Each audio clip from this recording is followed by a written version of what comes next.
जरा सोचिए, एक बड़ा नामी बैंक जिस पर लोगों का भरोसा है और एक ही दिन में उसका शेयर 20% नीचे गिर जाता है। सुनने में अजीब लगता है ना? पर हाल ही में आईडीएफसी फर्स्ट बैंक के साथ बिल्कुल यही हुआ है और इस एक घटना ने मतलब निवेशकों के तो होश ही उड़ा दिए। चलिए आज इसी पूरे मामले की तह तक चलते हैं और देखते हैं कि आखिर हुआ क्या था।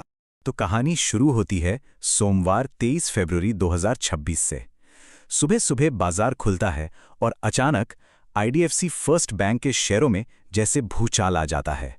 शेयर इतनी तेजी से गिरने लगे कि इन्वेस्टर्स में मानो अफरा तफरी मच गई। और गिरावट कोई छोटी मोटी नहीं थी, इतनी जबरदस्त थी कि शेयर सीधा अपने लोअर सर्किट पर जा लगा। मतलब पूरे 20% की गिरावट। ये लोअर सर्किट एक तरह का सेफ्टी ब्रेक होता है जो स्टॉक को एक ही दिन में और ज्यादा गिरने से रोकता है।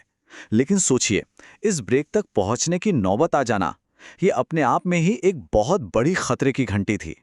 तो सवाल ही उठता है कि आखिर ऐसा हुआ क्या?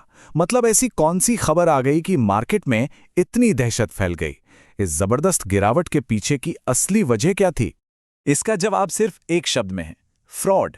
जी हां, धोखाधड़ी। और ये कोई छोटी मोटी हेराफेरी नहीं थी, बल्कि एक बहुत ही बड़ा फ्रॉड था।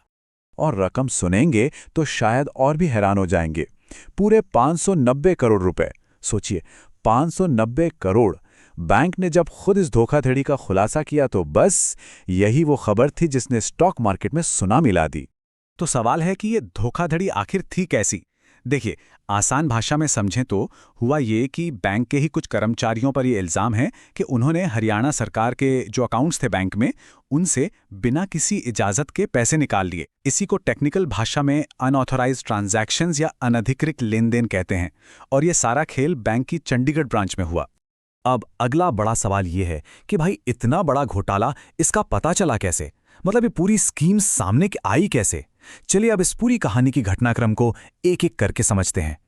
पता है, ये सब एक बड़े ही मामूली सी रिक्वेस्ट से शुरू हुआ ये कि हरियाणा सरकार ने बैंक से कहा कि भाई हमारे खाते बंद कर दो और सारा पैसा किसी दूसरे बैंक में ट्रांसफर कर दो। सुनने में तो ये बिल्कुल रूटीन काम लगता है ना? लेकिन कहानी में ट्विस्ट तब आया जब बैंक ने हिसाब किताब मिलाना शुरू किया।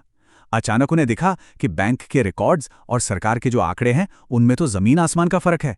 बस इसी फर्क की जब गहराई से छानबीन हुई तो ये पूरा का पूरा घोटाला खुलकर सामने आ गया।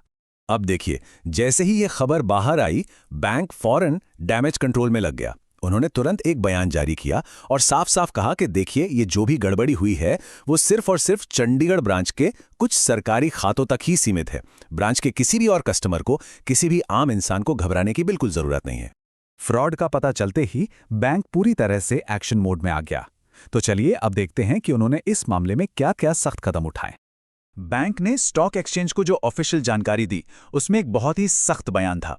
उन्होंने कहा बैंक इस मामले में जिम्मेदार कर्मचारियों और अगर कोई बाहरी व्यक्ति भी शामिल है तो उनके खिलाफ कानून के हिसाब से सख्त अनुशासनात्मक, दीवानी और आपराधिक कार्रवाई करेगा। मतलब साफ था, बैंक किसी को बख्शने के मूड में नहीं था। और ये सिर्फ बातें नहीं थी, बैंक ने जमीन पर भी तेजी से काम किया। सबसे पहले तो पुलिस में शिकायत दर्ज कराई, फिर 4 अधिकारियों को फौरन सस्पेंड कर दिया गया। इसके बाद जिन बैंकों में ये पैसा भेजा गया था उन्हें रिकॉल नोटिस भेजे गए। मतलब कहा गया कि पैसा वापस भेजो। साथ ही जितने भी संदिग्ध खाते थे उन पर लियन मार्किंग की रिक्वेस्ट की गई, जिसका सीधा मतलब है कि उन अकाउंट्स को फ्रीज कर दिया जाए ताकि उनसे और पैसा ना निकाला जा सके। और हां, इस पूरे मामले की जड़ तक जाने के लिए एक बाहरी एजेंसी को फोरेंसिक ऑडिट का काम भी सौंपा गया है। तो ये तो हुई कार्रवाई की बात, लेकिन अब जरा इस घटना के दूरगामी असर को देखते हैं। यहां सवाल सिर्फ 590 करोड़ रुपए वसूलने का नहीं है, सवाल उस चीज का है जो पैसे से कहीं ज्यादा कीमती होती है, और वो है भरोसा, निवेशकों का, ग्राहकों का भरोसा। और यहीं पे हम आज के सबसे बड़े सवाल पर आकर रुकते हैं। जब किसी संस्था पर से भरोसा इस तरह से टूटता है तो उसे दोबारा बनाने के लिए क्या करना पड़ता है? क्या सिर्फ सख्त कार्रवाई काफी है, या पूरी पारदर्शिता दिखानी होगी, या फिर ये सब समय पर छोड़ देना चाहिए? आईडीएफसी फर्स्ट बैंक के लिए आगे का रास्ता यकीनन लंबा और मुश्किल होने वाला है। और ये सिर्फ एक बैंक की कहानी नहीं, बल्कि पूरे बैंकिंग सिस्टम के लिए एक बहुत बड़ी सीख है।